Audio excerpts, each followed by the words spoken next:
Hello and welcome to my channel. This is a compilation that takes all of the videos from my Just Look Up playlist and smushes them into one long video, because some people like to have one big, juicy, thick video instead of a bunch of smaller morsels. But if you'd prefer the playlist style, I'll leave a card to the playlist for you. Without further ado, on to the video. Hello and welcome to my channel. Rhino here. Today, I'm taking a break from creationists and religious apologists and looking at a flat Earth documentary called Level. And no, it's not a coincidence that I'm doing this the same week that the God Awful Movies podcast covered it. I like to watch the movies they cover before listening to the podcast. This one was available on YouTube, and it was just, well, it was too much for me to not want to make a video of my own about it. And just some housekeeping, I have decided to try using my 3D print time-lapses as a background instead of my usual stuff, for multiple reasons. The response to my suggesting this a while ago was generally positive, so I'm going to give it a go for this one. Let me know what you think in the comments down below. Kinda wish YouTube allowed comment section polls, that would be really helpful for something like this. Anyway, let's go!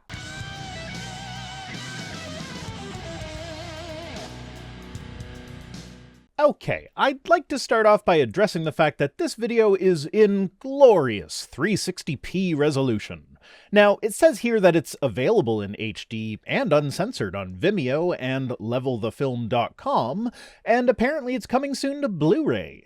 Well, levelthefilm.com doesn't seem to, work. I couldn't find it anywhere on Vimeo, and although I definitely would not give anyone money to purchase a Blu-ray for this, it doesn't appear that this is even an option. So yeah, it's a bit blurry, but mostly I just find it funny that none of the methods for watching this video are available anymore except for YouTube, and they didn't even successfully keep their website up and running, which is not a hard thing to do. Do you believe this is a real, live recording? Do you believe? About now? Does this make it more believable? I love the implication here that the only reason we believe the videos from NASA is because they have the NASA logo on them. I think this is supposed to be a dig at the live stream from the ISS, which you can watch anytime they don't have network issues, which do happen from time to time. I mean, they're frickin' live streaming from orbit, man. Like, of course they're gonna have network issues every now and then. Flat Earthers don't like the fact that this stream exists, so they just claim that the whole thing is faked. You know that starting at the end of 2015 through 2017, Flat Earth was one of the top search terms in the USA, let alone the world. No, I didn't know that. Probably because it's not actually true. Well, I mean, depends on what you mean by one of the top, I suppose, but it didn't make the top 10 in 2016 or 2017, and it was consistently beaten by search terms such as boobs or Star Trek, and not by a little bit either. And as popular as boobs were for this time period, and presumably still are because, boobs did not reach the top 10 either, and even for some of these top 10, which, let's face it, the top 10 are usually pretty short-lived search terms that are based on trends, but even Pokemon Go managed to pass boobs several times after falling from its #1 spot. Flat Earth has never once even come close to passing boobs. I guess what I'm saying here is, press X to doubt. Not only is this a lie, but it's a lie that doesn't even matter. The popularity of a search term does not dictate the truth of the claims behind those search terms. Case in point, searching for evolution is generally less popular than searching for boobs. Except in Hawaii for some reason. You okay out there, Hawaii? But evolution is still true, despite being less popular of a search term. Though, it is still more popular than Flat Earth. Now, why am I spending so much time on this? Because it shows a willingness to bend the truth, if not outright lie, in order to push their narrative. It establishes that this video is not a trustworthy source of information, because they can't even be bothered to verify simple shit like this that takes pretty much no effort. While most of you were falling for the political charades, the rest of us were trying to discover the true nature about our world. See, now they can't even stay internally consistent on this point. If most of us were falling for the political charades while the select few minority are looking to discover the real truth, then wouldn't we expect it to not be a popular search term? Pick a lane. There has never been one experiment that proves that the Earth is in motion. Look up Foucault's pendulum sometime. It's a pendulum that has a full 360-degree range of motion. The way it works is a direct result of the Earth being not flat, because the Earth is an oblate spheroid, which for simplicity's sake for the rest of the video I will be abbreviating to just sphere or spherical, unless the irregularities in the shape of the sphere become relevant. But because the Earth is a sphere, as the sphere turns, the surface at the equator must move faster relative to the center of the Earth than the surface near the poles in order that they might make a full rotation in the same amount of time, since a point on the equator travels a greater distance in that same time than the point near the poles. With a pendulum, as the bob swings back and forth, it is slightly changing latitude throughout the course of the swing. Each swing brings it either closer to or farther away from the equator. As such, its velocity is subject to slight variations throughout the course of each swing, which applies torque to the pendulum and pulls it away from its original orientation.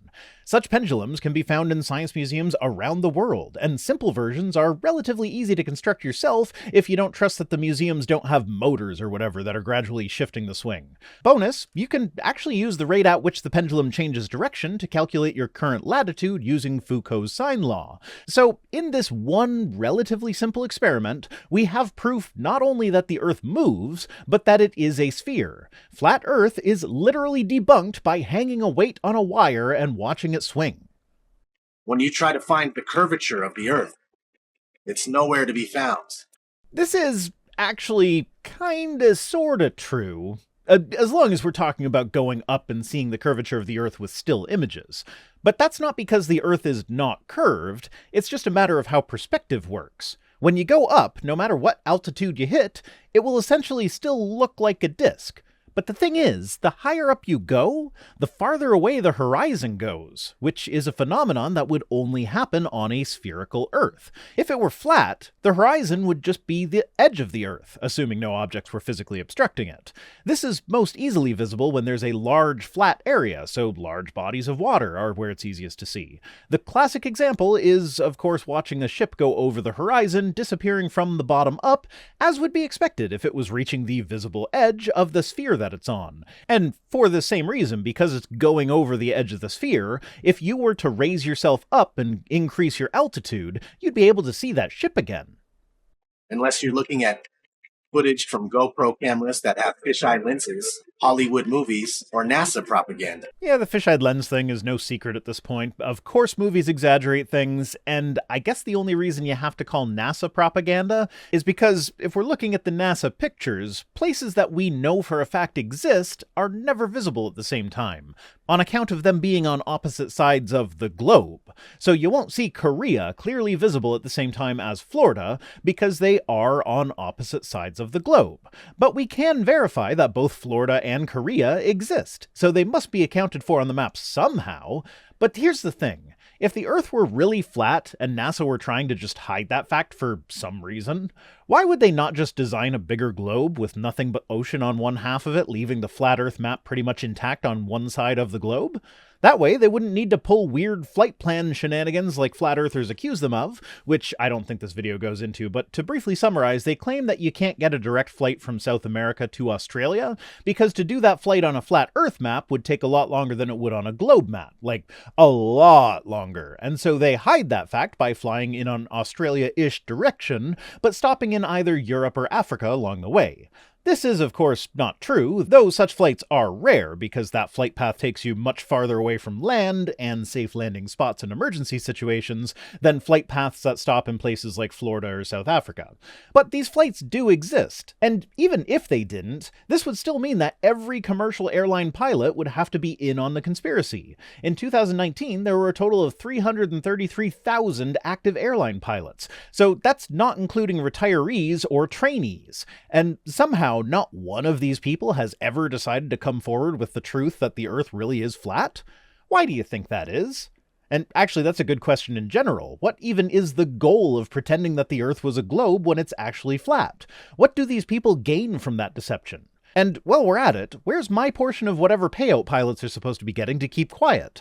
I'm not a pilot, but I do have some flight experience under my belt, and my training went far enough that I can see just how nonsensical planning routes around a flat Earth map is. And I know we're already on a tangent here, but to tangent my tangent, I found pictures of the exact plane I trained in, so I had a nice little trip down memory lane. It was fun.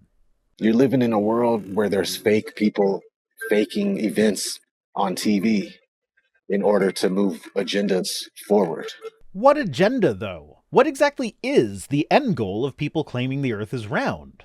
I mean, I know today the goal is supposed to be income tax dollars that go to space agencies for funding their fake programs, and since their programs are all fake, and apparently all these agencies are working together in perfect harmony, they just get to pocket the money. But, I mean, making movies with those kinds of special effects is an expensive process that involves a lot of people that would have to be paid a lot more than their actual movie-making counterparts in order to get them to shut up about it, and with that many people involved, I'm sure more than a few would recognize the potential for double-dipping by publishing exposés about the subject.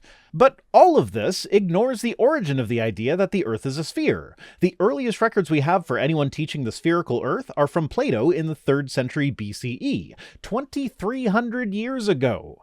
Plato's student, Aristotle, noticed that the stars were different in Egypt than they are further north, something that would only be possible if the Earth were a sphere. Eratosthenes calculated the circumference of the Earth using his famous experiment measuring the curvature by comparing the angles of shadows at 2 distant locations on the Earth, and he had it right to within a few percent.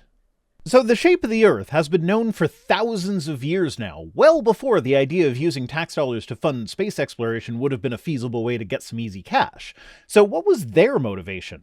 And what was the motivation for all the scientists between them and the creation of the first space agency in the 1950s?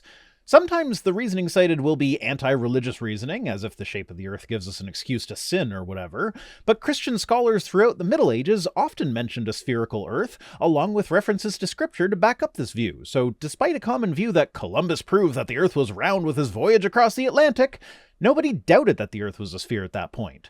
The sphericity of the Earth has been an established fact of science for longer than it would have been feasible as a means for financial gain, and it was an idea that was promoted by many prominent church leaders, up to and including the Pope on a couple of occasions. Even Google mentioned it during their commercial. Do you remember this? Why would Google be promoting this?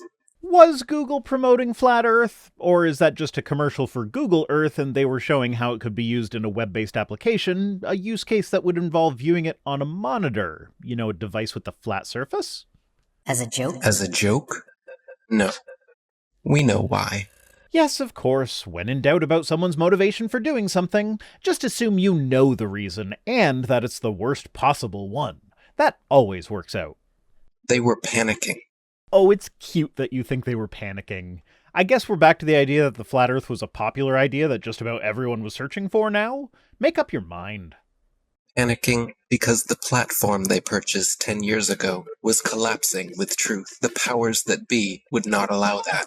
Actually, one of the major problems that YouTube has, and has always had as far as I know, is that the algorithm that decides what videos to recommend to you tends to recommend the more inflammatory videos, the idea seeming to be something like wanting to drive more engagement. Views equal money. More engagement equals more views, which equals more money. If you plunk this sort of algorithm down and just start it off completely neutral when it comes to the content of the videos that it promotes, it will naturally gravitate toward promoting more controversial videos because people engage more with controversy than they do with the more milquetoast content. It doesn't matter if it's positive engagement or negative engagement is engagement. So the panic from YouTube isn't that people are going to learn that the Earth really is flat, just add a few hundred more YouTube employees to the ever-expanding list of people on the payroll of the conspiracy, thereby diminishing the pool even further. The panic, if we can call it that, is from the idea that they could be held accountable for what they host on their site. If content creators see that they get more views for being more controversial, they will, consciously or subconsciously, push themselves into being more controversial. Eventually, you get to stuff that is factually inaccurate, often to the point where it causes real-world harm, including medical misinformation, anti-science propaganda, and conspiracy theories like QAnon and, yes, Flat Earth. So, did they panic? A bit, yeah, sort of. Did they panic because they were worried that people were learning that the Earth is really flat? Certainly not. If anything, they are financially motivated to allow that sort of content to continue unopposed because of the aforementioned ad dollars and controversy driving engagement and views and all that stuff. So instead of deleting all of the millions of videos we have made, they simply decided to bring in their puppets to reiterate the agenda at stake. Well, guess I'm a corporate YouTube puppet now. Can I have my paycheck, or did my whole thing about how YouTube is financially motivated to promote controversial material disqualify me from that? Wait, do I get a double paycheck for being both a pro spherical Earth YouTuber and for having enough pilot's training to know that the Earth cannot possibly be flat? I should be rolling in the dough. They want you to search for it, because they already changed their algorithm to be set up in their favor. No, they were actually forced into changing the algorithm into being less profitable for them by promoting real and uncontroversial things over false and controversial things. Side note, the videos that you can see in their video here from the Professor Dave Explains series on destroying the flat Earth without using science are excellent, and I highly recommend them. There's lots in there where you can demonstrate the non-flatness of the Earth yourself without having to get into the weeds, scientifically speaking. What is this track? None of this tells you our side of the story. These are all videos they put together, so you can watch and learn nothing. I mean, on the one hand, there are people putting together explanatory videos with a lot of simple experiments that a sufficiently interested person can perform themselves without relying on being told what to think by this nebulous them that you keep referencing. And on the other hand, are people that seem to mostly just rely on far-flung ideas about massive conspiracies that, considering the number of people that would need to be involved, it's entirely possible that there would be more people in on the conspiracy than there would be people that are supposed to be fooled by the conspiracy. I mean, we have not just the aforementioned movie casting crew, but also experts in essentially all of the sciences, and all of the amateurs in those sciences, and a good chunk of the students that are learning in those fields. And as I mentioned earlier, I have enough training as a pilot that I would need to have been inducted into the conspiracy in order for my training to have progressed as far as it did. But here's the thing with that. I made it through ground school, which takes about 45 hours to complete, and in my actual flight training, I never even got to the point where my instructor would have signed off on a solo flight, which typically happens after around 15 hours of training. So, with what amounts to 1 week of full-time ground school training and less than 15 hours of actual experience flying the airplane, I got to the point where either the Earth would have to be round, or else I would have to have been inducted into the conspiracy and, I guess, paid to keep quiet about it? Now, I'm going to go out on a limb here and say that the number of people who get to this tipping point where they'd either have to be inducted into the conspiracy or else realize that the Earth really is a globe is significantly large to make financially bribing all of them to keep quiet untenable, even if you combine the budgets of all the space agencies in the world. I mean, including government and private companies, total space exploration budgets amount to about $447 billion annually as of 2020. Every scientist in the world would have to be in on that, as every field of science in the world either directly or indirectly disproves the flat Earth, like to an even greater degree than they do with young Earth creationism. And that's an estimated 8.8 million people. So if we divvy that up between all the scientists, that's about $50,000 per scientist per year. And that's not including all the students who have progressed far enough that they would need to be included in this, but not far enough to be counted as a scientist. It's also not including all the pilots, or all the would-be pilots who managed to make it through a couple weeks of training, or the amateur astronomers, or the film cast and crew that keep it going, and so on and so forth. Nothing that any of us would show you. Like here, have you ever seen a time-lapse of the sun? Does it look like the Earth is rotating backwards and the sun is still? Or does it look like our sun is simply moving across our sky, traveling away from your perspective? No, the first one. It looks like the Earth is rotating away from the sun. You know, on account of the fact that it goes down to the horizon and then below it, and it illuminates clouds from below as it does so, something that it wouldn't be able to do if it stayed at the same altitude up above the clouds. Again, but with some inversion. You can clearly see the sun, not only decreasing its size, but heading towards its next destination, with a slight turn. Is it decreasing in size? Or is it just that when you point a camera at a very bright light source, it causes a lens flare that makes it appear larger than it is, and so as the sun gets dimmer throughout the course of the sunset, this flare gets smaller, causing it appear to shrink? For comparison, here's two pictures that I took myself of the flashlight on my phone. On the left, the brighter picture was taken with an ISO of 400 and a shutter speed of around half a second. On the right is the same light source at the same distance, but taken with an ISO of 100 and a shutter speed of 1/60th of a second. The result is that this light source, which is the same light source in both pictures, looks a lot smaller in the picture on the right. Now, if this were the phenomenon that's causing this to happen with sunset time-lapses, we'd expect to be able to figure it out by taking a time-lapse ourselves with an appropriate lens filter and appropriately dialed-in exposure settings. If the Earth were flat and the sun were actually shrinking because of perspective as it recedes away, we'd expect to still see that. If it's a sphere, though, and the sun just sinks below the horizon as the Earth rotates, then we'd expect to see the size change go away. What do we see when we do this? We see the size change go away. It stays roughly the same size throughout the whole process with minor distortions as the light passes through the atmosphere. Before it disappears from your line of sight. Thing is, though, it wouldn't disappear from your line of sight in the flat Earth model. Unless you change the physics of how light moves, the sun would always be visible, even when it's on the other side of the planet, unless there was something physical in the way blocking the light. And then the question becomes, why can't we see this physical thing that blocks the light from reaching the dark parts of the Earth when the sun's over us? We're told that the sun is a massive ball of burning gas 93 million miles away. But if that were true, then all the light that arrives here would be parallel because it's so far away. Right, and it is. That's why sundials work. And it has to be parallel because one of the most often cited supposed globe proofs is Eratosthenes' experiment between Alexandria and Syene, by which he calculated the size of the Earth. Yep, that experiment would not have worked if the sun's light was not parallel. But that experiment did work, so... For that calculation to be accurate, the light must come down parallel. The only problem is that that's not what we see. Yeah, I figured this is where that was headed. To put it simply, sunbeams, or crepuscular rays if you want to be verbose, appear to converge on the sun in a non-parallel fashion, for the same reason that if you stand on a straight train track, the two parallel sides of the track will appear to converge in the distance. Hell, you showed a drawing of that earlier in your own video, where lines that are clearly supposed to be perceived as being parallel had to be drawn from a convergence point in order to create the illusion of being parallel, because that's how the perception of actual parallel lines works in the real world.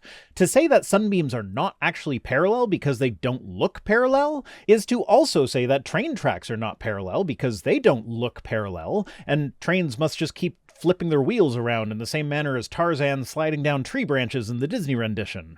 In reality, you can actually see this illusion yourself. It's more pronounced the closer you are to where the sunbeam quote-unquote hits. If you are far enough away and viewing the scene at a perpendicular angle, the sunbeams actually do appear to be parallel, in much the same way as viewing a train track from the side shows its rails to be parallel despite how they appear when standing on the track and looking down its length.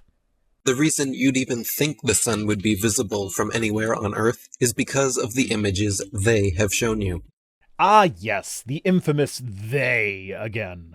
Okay, well how about you show us an image of the flat Earth that has a sun that works consistently and predictably? You can't, because it's impossible with the flat Earth model. Because of the tilt of the Earth, there are times of the year when a good chunk of Antarctica has sunlight for 24 hours a day, while the North Pole has darkness for 24 hours a day. On a globe, this makes perfect sense. The part of the rotating ball pointed toward the light gets more light than the part that's pointed away.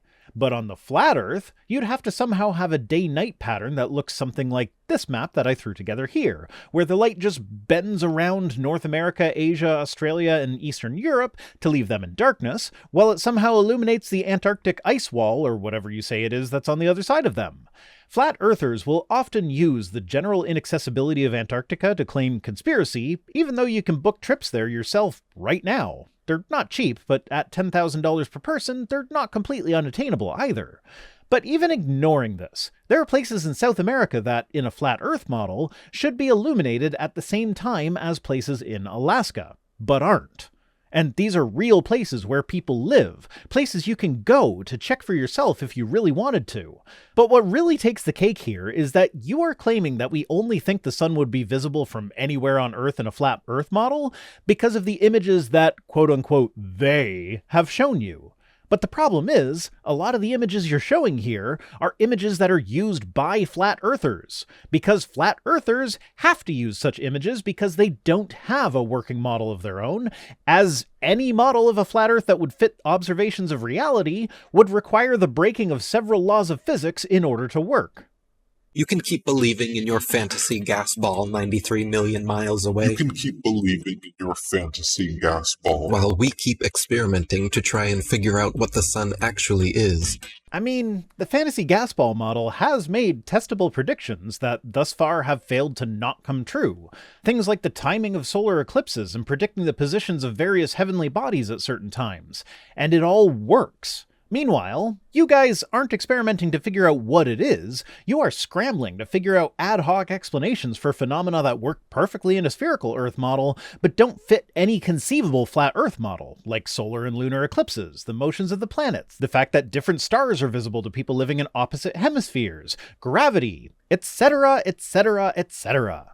Imagine a table 2 meters wide in a completely dark room, and you're holding a small but very bright light bulb, 3.4 millimeters across, and you were holding it about 31 centimeters above the table.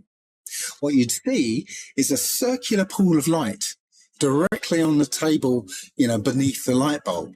Yes, as you're showing here. Now, I challenge you. Draw a map of the flat Earth in which this circular pool of light is capable of illuminating the Earth in the manner that we observe out here in reality, with Alaska in complete darkness while the whole of Antarctica is lit up.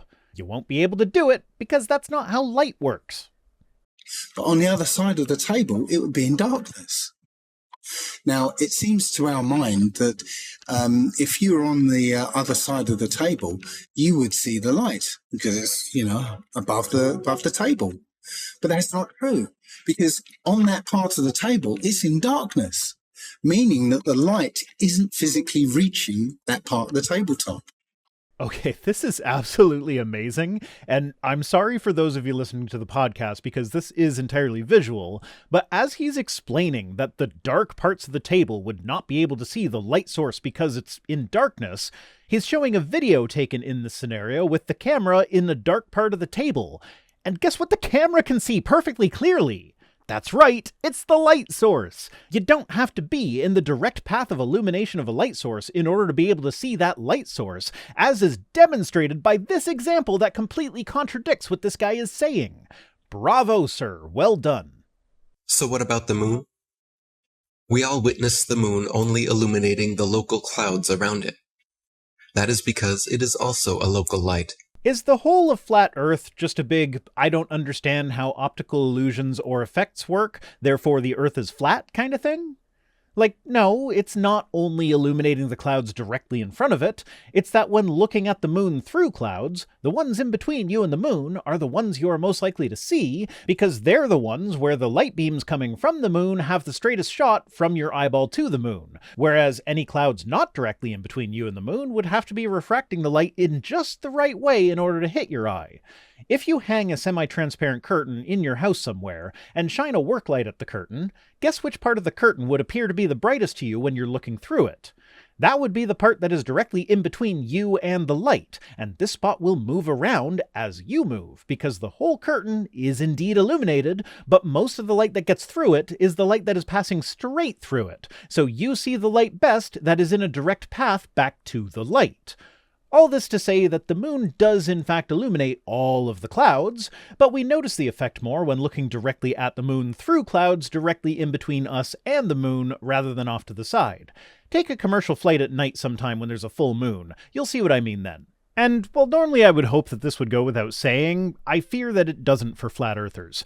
My referencing the moon here as a light source is not in any way contradicting the fact that the sun is the ultimate source of light for the moon. It's just a simplification so I don't have to say that every time I mention it. But yes, the moon does reflect sunlight. But one with opposite effects from the sun. As we can all agree, shade from the sun is cooler than direct sunlight. But did you know the moon's shade is actually warmer than direct moonlight? No, that is demonstrably not true. There are a number of tricks that flat earthers will pull to get these results, but if you control the experiment properly, it's just flat out not the case that moonlight has a cooling effect. Often these experiments will rely on a shaded area, where the object providing the shade will also be trapping the heat that escapes from the Earth, causing the air in the shaded portion to be slightly warmer, or else they will take the cooler temperature over a surface like grass, and the warmer temperature over a surface like concrete. There is an excellent video by a channel called Greater Sapien that demonstrates this experimentally, and shows how you can get a setup that uses this effect to get warmer temperatures in the moonlight than shaded from it. And for bonus points, he shows how the phases of the moon not only show that the sun is a source of light for the moon, but also that the sun must be far away from the moon. It's an easy experiment, all you need to do it yourself is a ball and a day when the sun and moon are both visible in the sky together. Not only that, but at times we can see stars through the moon, proving it is not some solid rock 238,900 miles away. Really? 'Cause I've never seen a star through the moon. You'd think that if this were a real thing that happened sometimes, there would be, photographic evidence of it that you might provide in this video, rather than relying on footage of the moon that's so shaky and blurry that you can barely even tell what's going on. Yeah, there was a white pixel or two on what would have been the shaded portion of the moon in that footage, but it is so degraded at this point that I'm not even sure if that's what you wanted me to notice there. Anywho, all it takes is a pair of binoculars to see that you can actually still see the shaded portion of the moon illuminated with Earthshine. And once again, this is something that you can do yourself. It's still there, it doesn't go away. In fact, find a dark enough location and you can even see that without a pair of binoculars. Now, do pictures exist where there are white dots in the dark portion of the moon? Yes. What are they? Probably satellites. I don't know for sure, but what I can tell you for sure is that they are not stars. Why is that? Because I dabble in photography. You need a low exposure to properly capture the moon and a high exposure to capture the stars. Typically you would use a fast shutter speed for the moon with a low to medium ISO, and a slow shutter speed for the stars with a medium to high ISO, depending on exactly what your goal is with the picture. And from briefly browsing through the ultra-grainy pictures that flat earthers often post that supposedly see stars through the moon, I can tell you that the moon is usually pretty well exposed in these pictures, which would mean that the exposure time was not long enough or the ISO was not high enough to register stars. Bonus, this is why there are no stars in the pictures from the astronauts on the moon. In order to capture the stars, they would have had to overexpose everything else. There have been a lot of bonuses in this video. In the 60s, true science regarding the moon was the shadow band topic of its era. I consider myself to be an ordinary, humble person who wants to serve mankind with what man has striven for from the beginning of consciousness, with truth and understanding of the world. Yes, Professor R. Foster, a man about whom we can find no information except for this one interview, in which he claims that his ideas are going to essentially overturn all of gravitational science. That means there is no more explanation for the tides. If the moon, for example, had only 1,000th part of its current mass, then the tides would only be 2 inches high under conventional theories instead of sometimes 14 feet. And that means that if it is proved that the moon is a plasma, then all gravitational theories are out, and the new concept of the cosmos and of its laws has to be evolved. Well, here we are nearly 6 decades later, and gravity still works the same way as it did in the 60s. Of course, our understanding of gravity is imperfect, and scientists are working to improve it, but Plasma Moon Guy was wrong, plain and simple. One thing, you have a theory about the moon, and we expect to be able to get observable facts about the moon fairly soon. What is your theory? Well, it is by now rather more than a theory. 10 or 11 years ago, I stated to various scientists that the moon is not a piece of rock, but it is plasma, cosmic plasma. Gravitational theories are out, and the new concept of the cosmos and of its laws has to be evolved. This fact will eventually be confirmed. I made certain predictions which were already confirmed in 1958, and the situation now is coming close to a complete confirmation. Yep, that is what he said, but he was wrong. The moon is made of rock, and despite what I'm sure this video is about to claim, we did land men on the moon, which would not have been possible if it were plasma. Notably, this professor was not actually a flat earther. He fully expected that we'd be able to land people on Mars or Venus, he just didn't think the moon was made of rock. But the Americans and Russians are thinking of landing men on it. Well, that will never happen. Not on the moon. On Mars, on Venus, on other planets, yes, but the moon is definitely, as I assert, a plasma. Now, I just want to play one more snippet of their video before we go, because it's another spot where it shows dishonesty on their part. Because they play the portion of the interview that I just did, except they cut it off at a different spot. Let's see what happens there. The Americans and Russians are thinking of landing men on it. Well, that will never happen. People actually believe they walked on the moon. There we go. They make the case that this must have been some great scientist who was silenced for speaking out about the flat Earth. At least that's the only reason I can think of that they would even bring him up. But in order to make that case, they have to cut the portion of the video where he clearly demonstrates that he would not agree with flat earthers about anything but the idea that the moon is made of plasma. Okay, this one's getting long, so I'll continue this later. I'm having fun with this. It's a nice little change from my usual shtick.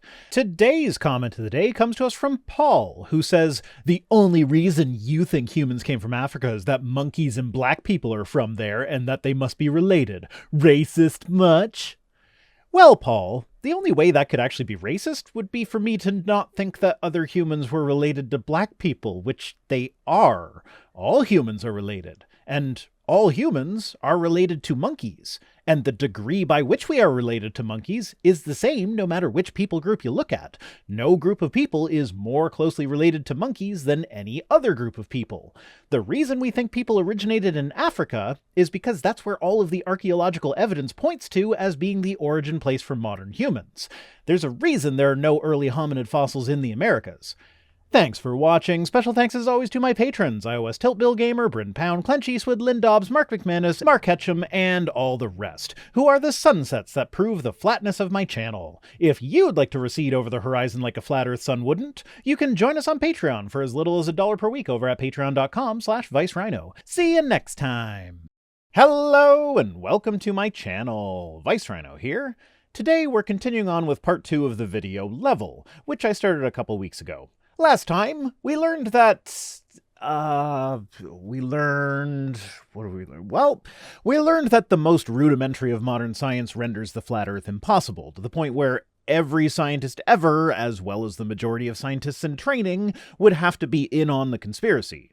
But it's not just them, it's also anyone who uses any of their stuff, like anyone who has to do anything related to, say, navigation, like piloting a plane or a boat. Not to mention the fact that they debunk themselves with their own examples fairly regularly. Anyway, let's see if they get any better.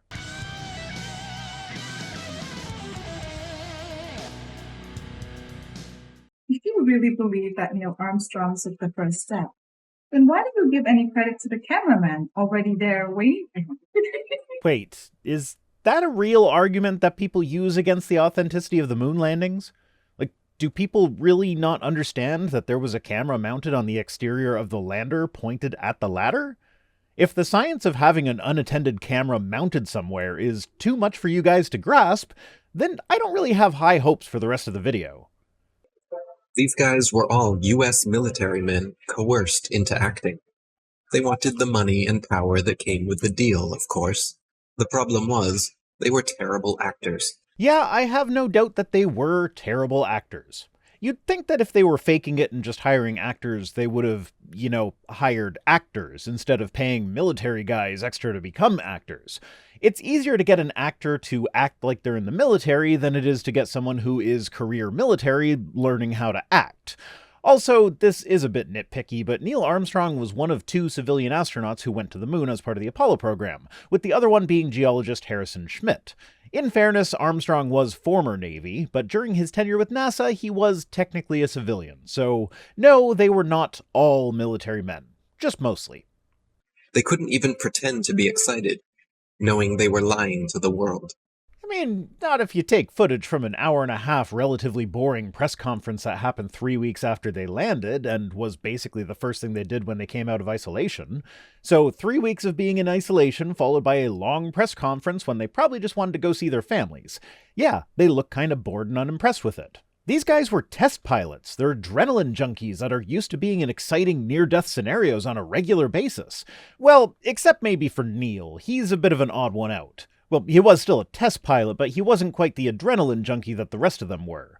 He was possibly the only Apollo astronaut that didn't really much care whether or not he would be the first one on the moon, and that's one of a few reasons why he was chosen for that assignment. They were looking for someone who wouldn't hesitate to abort if that was necessary, and someone who really wants more than anything to be the first one there would be much more likely to push past some of the safety limits.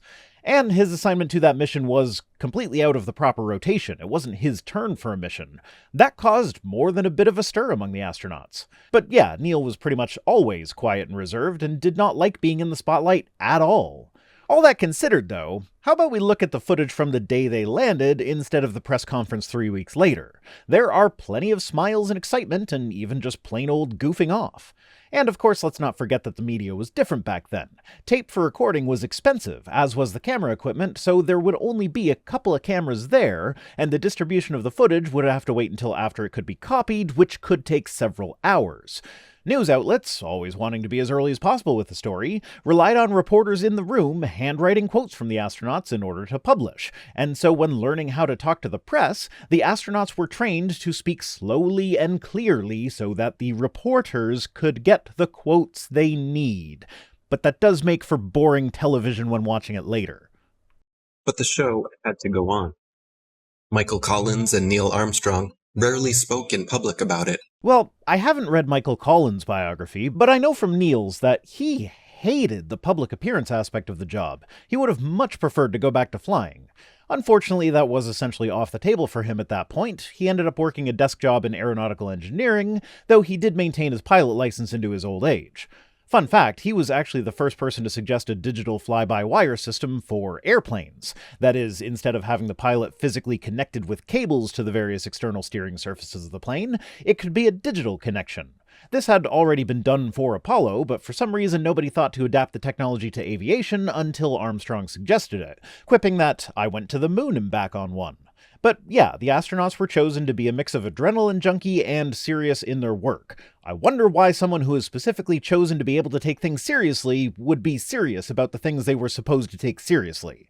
Society has always debated these planned Apollo events since day one, never imagining then that almost 50 years later, they haven't had the balls to fake another. It'll actually be exactly 50 years this coming December since the last Apollo mission. How about that? As a tattooer, I talk to hundreds of people a month, and... Get the fuck out of here. As a tattooer? I tattoo people, therefore I talk to a lot of people, therefore I know my shit. Wow. Also, while my spell check does assure me that tattooer is a word, it sounds like a word that a 4-year-old would use to refer to a tattoo artist rather than the actual job title. People are actually really starting to wake up with everything that's going on right now. Is it that people are starting to wake up, or is it more that people don't want to disagree with you when you start spewing crazy conspiracy theory shit while you are in the process of using sharp and painful needles to make permanent marks on their bodies? I feel like there might be a power dynamic thing going on here that you seem unaware of.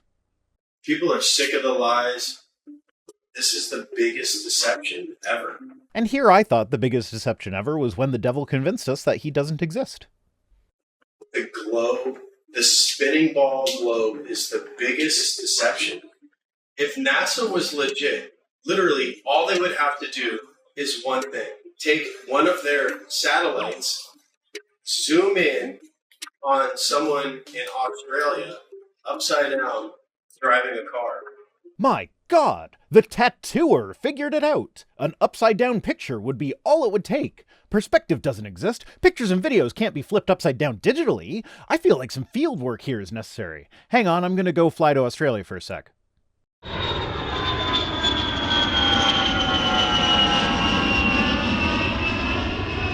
Oi mate, hello and welcome back to my channel. Australian Vice Rhino here. I'm not doing the voice anymore.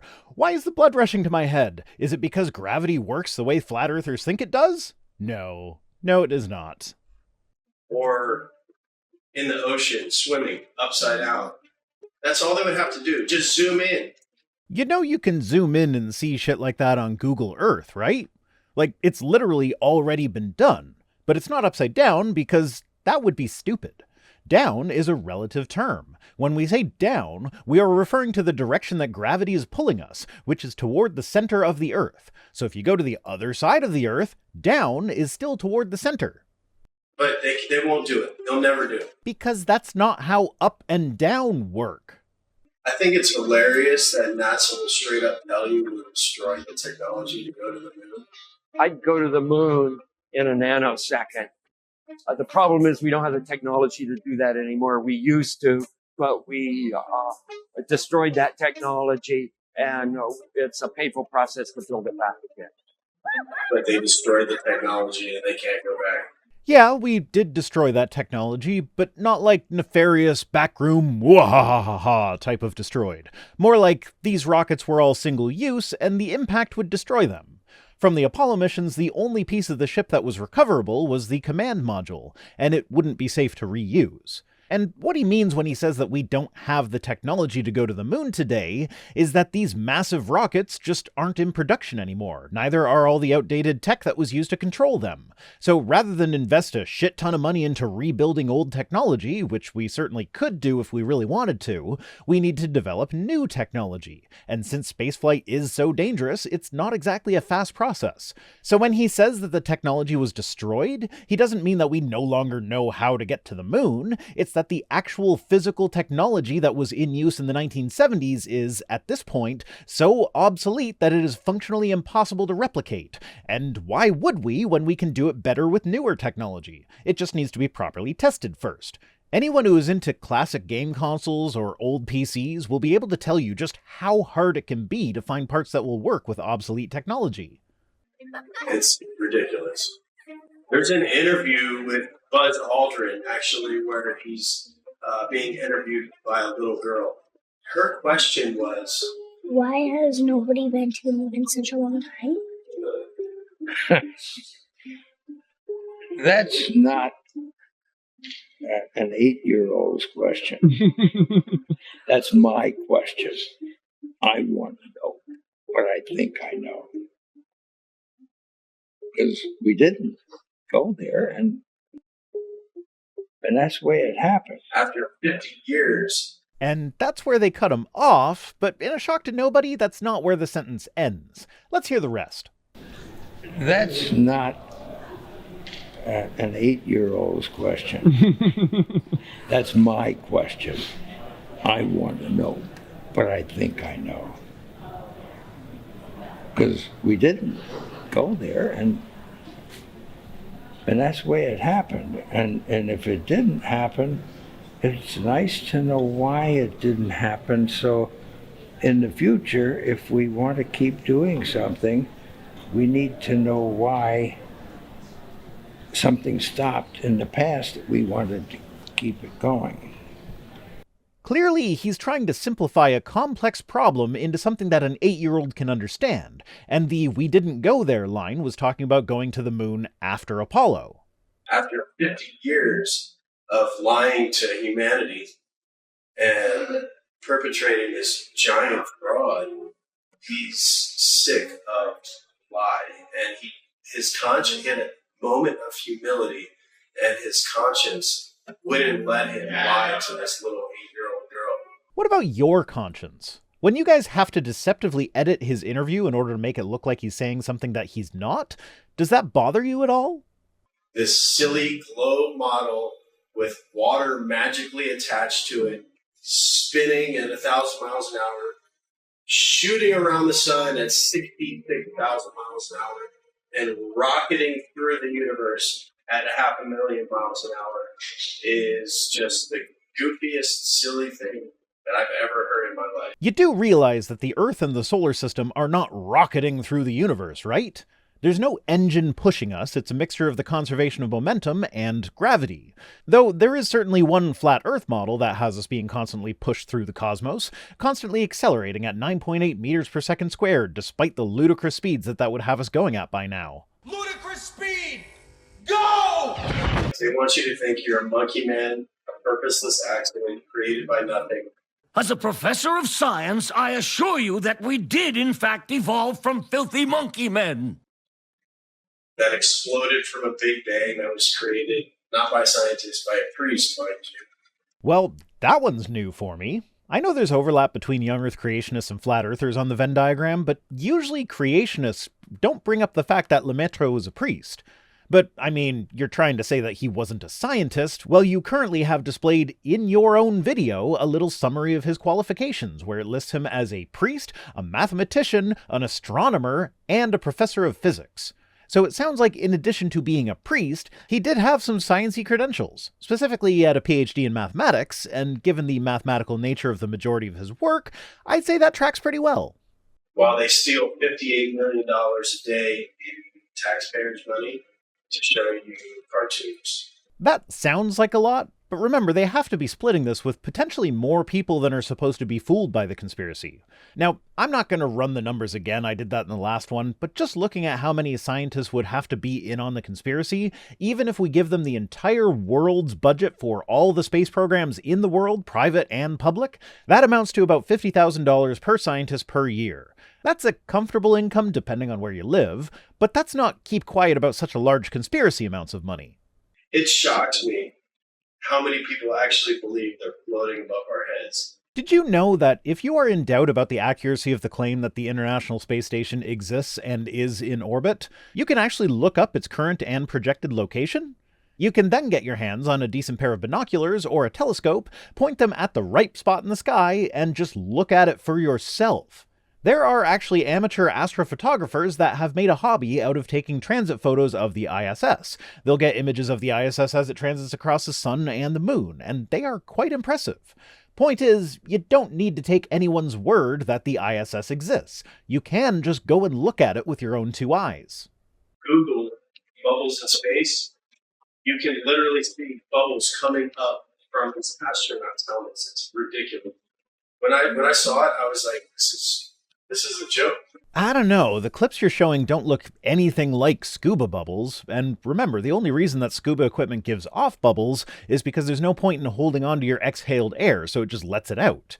If you're trying to fake a spacewalk, then you'd want the spacesuit to be sealed, just like you would in space, so there wouldn't be bubbles either way. I would suggest that maybe those quote-unquote bubbles that you're talking about are actually little bits of debris or dust particles. Hell, the footage you're showing is so grainy that it could just be noise on the footage itself, which is especially likely if this footage has passed through a few people's hands before getting to you, and so has been compressed multiple times.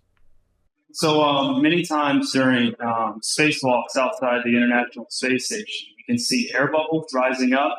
Can you touch on how there are air bubbles in space? Can you be more specific? Air bubbles? So yeah, like a lot of times during the footage, the NASA footage, you can see bubbles coming up out of the helmets or kind of from underneath you. How do you explain bubbles in space? Yeah, often on the outside of a space station, you'll liberate little pieces of, it's a really harsh environment out there. The outside of the space station gets beat up pretty good. And sometimes, you'll see just flecks of paint or something that you might have disrupted floating away from the suit. And, that's generally what that is. Right, pretty much what I had guessed. Paint, dust, and debris. Glad you kept the rebuttal to that point in your video. You didn't have to, you could have skipped that. But yeah, they harassed Scott Kelly a few more times that I'm going to skip, but I do just want to play this little beauty of a clip from the end of that segment. How about selling a book of pictures with taxpayer money? How about that? Thank you so much. Taxpayer money? These were all on taxpayer dime, wasn't it? Not this one, but the picture book. Go back over here. You know what you can do? You can sell the same pictures yourself because they are public domain. Absolutely. They should be free to the taxpayers. They are free. Why are you selling it for $40? You can do whatever you want. Well, you're doing it just by ripping off the taxpayers. Hey, thanks for coming. It's just so delicious to me that they don't understand how public domain pictures work.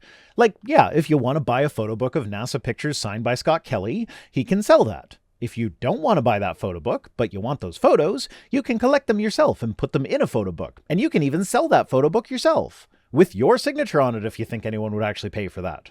Yeah, I just really am curious, why would you even leave that part in? The only thing it accomplishes is to demonstrate how utterly ignorant you are. Practice makes perfect. Give me another It's week. as simple as using a zero-G plane and strapping a harness to their belt. Then, just like Batman movies, they remove the wires using a computer. At times, the manipulation reveals itself. Green screen and blue screen technology cannot always be flawless. How can you keep denying this trickery? Just out of curiosity, why would they be using harnesses and wires if they were actually using real freefall footage obtained in a diving plane? They filmed Apollo 13 in one of those planes, which was dubbed the Vomit Comet. They did not use harnesses and wires when filming Apollo 13. So why would they be using inferior techniques when making what is supposed to be the real thing than what they were using for what is just a movie? Here we see Europe's space agency at NASA's studios using a blue screen with grids. This technology has been used for decades. It works best for 3D and live manipulation. Okay, I haven't done a lot of blue screen work, but there are at least two issues that jump out to me here. First, if the image on the right is supposed to be an astronaut using a blue screen to make it look like they're on the space station, they would have used either a different color screen than blue, or they would have had to use different colors on the logo on his shirt, because that's close enough to the same shade of blue that any chroma keying would render it at least semi-transparent. Second, I have never seen a blue screen with a grid like that. That would be a bitch to key out. The whole point of a blue screen is to give you a solid single color that you can just tell the computer to ignore. I mean, it worked differently before computers were involved, but that's essentially it now. Anything in the frame that is this one color, turn it transparent and then have a background layer behind it that shows through. The times you do see things like grids, it's usually in another easy-to-remove color, and the grid will be very sparse. This is useful for motion tracking. The tracking software likes a high-contrast area, it's much easier to keep track of. But that grid behind the guy on the left is way too dense to be practical. And on top of that, you wouldn't even need 3D motion tracking complete with grids on a blue screen when using a stationary camera like they are. The grids in this case could only possibly serve to make things more difficult to composite. Now, there was one company that made a motion tracking grid system that kinda looks like that, which was used to place actors in digital studios, but notably their grid was a pale blue on a darker blue background, and was not a perfect grid of squares, but a pattern that would allow the software to calculate what angle the camera was pointed at based on how it was perceiving the pattern. Now, I'm not saying it couldn't be done with the grid on the ISS, but that grid would make it unnecessarily difficult if that was actually the planned purpose for it. And of course this misses one of the biggest problems here, and that is, if the International Space Station were a hoax, why would they not just build interior sets? As far as movie sets go, it's not that big. If you're looking to get a conspiracy past millions of people, you'd want as few points of failure as possible, so relying on a physical set rather than a digital one just seems like a complete no-brainer. I mean, again, Apollo 13 used mostly physical sets built inside an airplane. If they could do that in 1995, surely they could still do it today. It's funny. Once NASA was caught red-handed. They produced a couple of senseless videos 8 months later, trying to pretend like they always use them for science experiments, knowing damn well it was too late. Considering how useful a high-contrast grid with a bunch of boxes of known dimensions would be for measuring distances on camera, it seems like that would be the reasonable conclusion, yeah. Also, the video that you can see in the background when former President Bush was visiting Mission Control was an experiment that was originally made for the National Space Academy. You can still download it from their website complete with tracker data that was obtained using a high-contrast grid of known dimensions. Kinda like the one he's right in front of. Why do clowns defend them? Because we're a bunch of highly paid NASA shills, obviously. There is no chance you could remove the background. These people lie to your face in the hope that you will not do your own research. I've literally advocated several times throughout this video and the last one for you to go and do your own research. Normally that's a phrase that really makes me cringe because it's used to dismiss things like expert medical advice, and your average person just doesn't have the skill set required to actually do their own research about something so complicated. But for Flat Earth, it's literally just look up at the sky when the ISS tracking website tells you it will be visible in your area, and observe the damn thing for yourself. It doesn't get much simpler than that. On the complex side, you could fly yourself to a different hemisphere and observe different stars, for which I have not seen an explanation, though I'm sure there is one out there somewhere, and I'm equally sure that it's completely ridiculous. I am willing to be proven wrong, though. I just don't think I will be. NASA knows that most are too lazy to dig through its massive rabbit hole. Yet, in the meantime, they just love to rub it in your face. So, not only is this a giant conspiracy that they will keep at all costs, but they're also being cheeky about it? If people catch on to this, everything will be over and we'll lose out on our billions of taxpayer dollars that supposedly just go to us personally rather than production costs and bribes. So let's see how obviously fake we can make it before people catch on. Yeah, that seems legit. They steal $52 million per day from American taxpayers. just to create a fantasy display of men orbiting their spinning pear-shaped space testicle Earth. Yeah, space testicle. That's my new name for Earth. And if your pears are shaped like the Earth, then you need to find yourself a new place to buy pears. Their green screens are Green screens? I thought they were blue. But also, your video is so low quality that I am legitimately having a hard time figuring out what is supposed to be awful distortion in the NASA videos and what is just awful distortion in your video. Because compression is something that happens to video files, especially when being streamed over an internet connection with limited bandwidth. You know, like if you're relying on the internet service in low Earth orbit? Given how hard it can be to get a decent network connection in a rural area of the United States or Canada, the fact that the ISS has internet at all seems almost miraculous. They obviously don't get their internet from... Insert your least favorite internet provider here. When they are live and something glitches, their reactions are always priceless. I'm not sure why you globeheads keep defending all of this. Do you plan on showing their priceless reactions? Or was that 1 or 2 frames with no audio of someone looking mildly surprised by something supposed to be it? And I defend it because, well, mostly at the moment it's because it's something different to me, so for my own amusement. Are you waiting on NASA to finally come forward? No, I wouldn't expect them to come forward. And the evidence for the testicular Earth is strong enough that even if NASA did come forward, I likely wouldn't believe them at that point. Because, as mentioned, much of the evidence for testicular Earth is stuff that you can observe for yourself without needing a huge scientific background. Isn't it weird that every space documentary... The chirons in this video are just fucking brilliant. Last we heard from a prominent tattooer, now we're hearing from the founder of 10th Planet Jiu-Jitsu and the innovator of Brazilian Jiu-Jitsu. Only the top quality scientific experts for this flat Earth video. Sorry, flat space testicle video. Must have hurt like hell when it got flattened. I'm actually going to skip this guy because all he says is that he watched space documentaries. Every now and then I'd watch all that and wonder, what? This is all cartoons. And every now and then I think to myself, it's weird that we're not watching any actual footage of space. It's all CGI. Okay, I lied. I kept some of them in. In this instance, this guy is talking about how he likes to watch a bunch of space documentaries, and so he's wondering why a documentary would digitally spice up their graphics instead of using actual video footage. And the answer to that question is really quite simple. The best footage of pretty things in space is in the form of still images.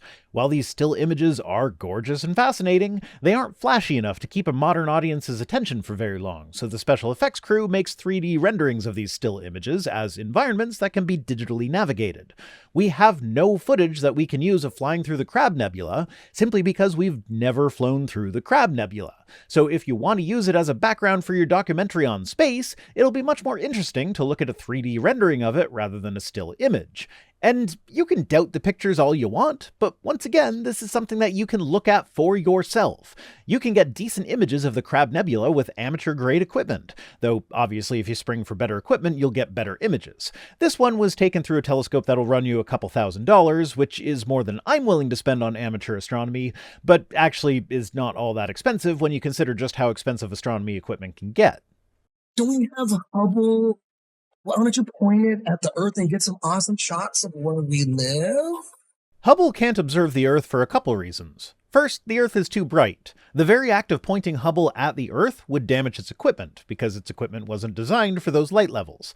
Second, it's moving too fast for its sensors to get a non-blurry image. The picturesque Hubble images that we're used to seeing are obtained by pointing Hubble at distant objects and having it fix on that object to keep it stationary to the sensor while it takes really long exposures. The Earth is too close for that, so it wouldn't work. But all of this is kind of a moot point, because if you want to see a satellite image of the Earth, just go to Google Earth. Just because Hubble wasn't equipped to take images of the Earth doesn't mean we can't. We can, and we do, and you can look at them yourself. I guess we're adding the Google Earth employees to the ever-expanding list of people who are supposed to be sharing the NASA tax dollars. Side note, another problem with the idea that the NASA tax dollars are actually going to bribe people into silence about the conspiracy is the idea that the people who are in charge of all the world's governments are in on it. And yet, NASA's lack of adequate funding is a constant gripe for fans of space exploration. And all the world's governments are in on this, so you'd think they would all allocate a significant portion of their budget to NASA and their versions of NASA, which at its peak during the space race, it never got more than 5% of the overall federal budget, while defense spending typically hovers between 15 to 20% of the federal budget. Since all these nations are so unified in this conspiracy theory, you'd think they'd all be willing to downgrade their militaries for the sake of pocketing more cash for themselves. I guess they're happy with the 0.5% of the budget that NASA usually gets now. All the pictures and images from space are CGI. None of them are real. We haven't gone past that. So, if you already believe that all of the ones that we have are fake, why would using Hubble to get them make a difference? Why would you even suggest that as a method for proving the globe if you already know that you wouldn't accept it, because you already don't accept the superior images that come from satellites that were actually designed for that? What are you telling me that that's okay? We could just gloss over that? And they admit that they're all CGI, except for one in 1972, which is fake. Nah, man, there are lots of images of the Earth that are not CGI.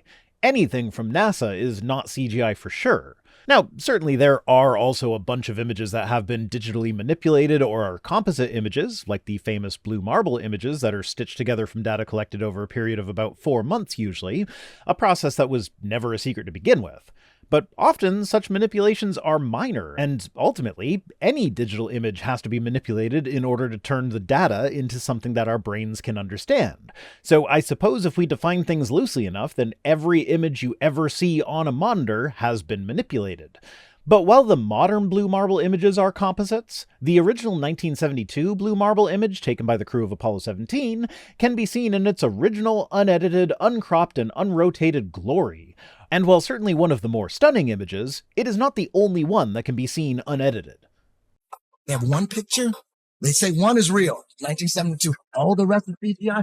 Like, where are the pictures of Earth from space? Notably, the one picture that they showed from 1972 that was not manipulated is not the same one as the one that I showed from 1972 that was not manipulated.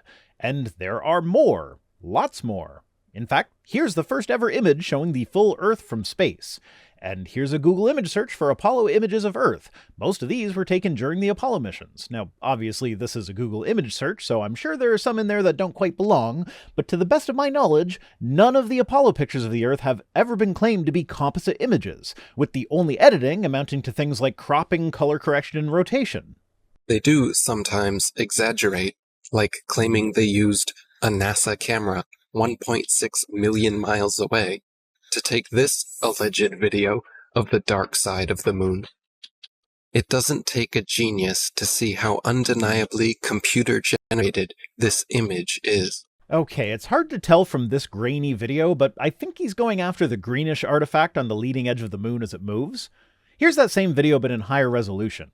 Now, the reason for this artifacting on the right side of the moon is quite simple. The camera on that particular satellite has a sensor that is designed to be able to collect a wide variety of different types of scientific data by using different filters for specific purposes. In order to get color pictures, it uses the method of combining 3 separate monochromatic images that were taken through a red, green, and blue filter respectively. The images are close enough together that they can be combined to be one color image, but they are far enough apart that the moon has traveled a slight distance in the time that it took to capture all 3 images, and so the artifacting happens near the edge of the moving object. A lot of conspiracy theories that have to do with space, well, I guess Flat Earth and the moon landing hoax are the 2 main ones there, revolve around just not knowing the basics of photography. But this is another effect that you can duplicate for yourself by taking black and white photos with red, green, and blue filters over the lens, but taking those photos of moving objects so you will see a similar artifacting happening. The more the object moves in between pictures, the more noticeable the artifacting will be. And yet, you think we are the moronic ones? I would rather be thought as a moron for not trusting criminals. Not necessarily moronic, but certainly lazy. So much of what has been brought up in this video so far can be easily seen to be wrong if you're willing to put in just a little bit of legwork. To my surprise, a lot of it is stuff that I have already done myself without even trying to prove a globe Earth. I've just been able to remember back to what I have done for myself and see it in the new light of being in contrast to a flat Earth and realize that what I observed for myself with my own eyes does not make sense if we are using a flat Earth model, but it is accounted for perfectly with a globe. And that's where I'll leave it for today. Next time we get into gravity. And I've watched ahead, so I can tell you it's not quite as ridiculous as the upward acceleration model of Flat Earth, but it's still very, very ridiculous. And actually, if you're familiar with Flat Earth, you probably already know the only other explanation for gravity that they have, so that's a bit of a spoiler for you. Today's comment of the day comes to us from a lot of you, but the screenshot I grabbed was M-Man's iteration. What kind of 3D printer do you have? Well, the 3D printer that I use is the Prusa Mark III's. It does a really good job at the prints, and what I like about Prusa is that when they update their flagship printers, you can purchase the upgrade kits that allow you to swap out only the parts that they changed in between iterations, which means that you can keep the printer that you currently have without having to buy a new one each time. Though I have yet to do that. The difference between the one I have now and the current model, the Mark III's Plus, doesn't provide enough of a performance difference to justify the upgrade at the moment. And a few of the upgrades on this iteration were to the 3D printed parts for the printer, which the community had already developed and I have already implemented. Which is another great thing about it. A lot of the parts that are used are themselves 3D printed. So one of the first things I did when I got it was to print out a bunch of spare parts so that if something goes wrong with one, I don't have to order them, I have them on hand. And if any of you are considering buying a 3D printer for yourself, often you'll see the option to buy one that is pre-assembled and one that's cheaper but you have to build yourself. Personally, I recommend getting the one that you have to build yourself, because then if you want to change or upgrade a part of the printer in the future, it won't be such a scary task, because you built the thing. No, this video is not sponsored by Prusa, but hey, if anybody knows somebody at Prusa, I'd totally accept that sponsorship deal. 3 years of printing with this thing, and I'm still a Prusa fanboy. Thanks for watching. Thanks to this week's PayPal heroes, Aditya and Frederick. Special thanks, as always, to my patrons, iOS Tiltbill Gamer, Clench Eastwood, Lindobbs, Mark McManus, Mark Ketchum, and all the rest, who are the red, green, and blue filtered grayscale images that make the color picture that is my channel. If you'd like to be black and white photo wizardry, you can join us on Patreon for as little as $1 per week over at patreon.com/ViceRhino. See you next time. Hello, and welcome to my channel. Vice Rhino here. Today, I'm just going to go ahead and not do that thing where I alternate videos when working on a series and give you the next installment of what I decided halfway through the second video would be called the Just Look Up series. I'm so good at this whole planning thing, am I right? Anyway, I teased their explanation of gravity at the end of the last one, so let's jump in and find out what that is.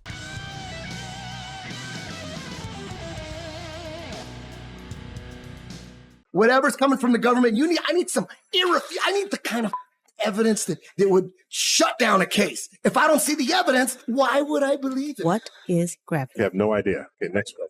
All right, starting off strong with a quote mine. That was Neil's funny ha-ha answer to the question, right before he went on to describe that we can model how gravity works, we can measure it, we can make predictions with it, etc., etc. You know what? Let's just let Neil say it. What is gravity? You have no idea. Okay, next question. Wow. No, here's the difference. We can describe gravity. We can say what it does to other things. We can measure it, predict with it. But when you start asking, like, what it is, I don't know.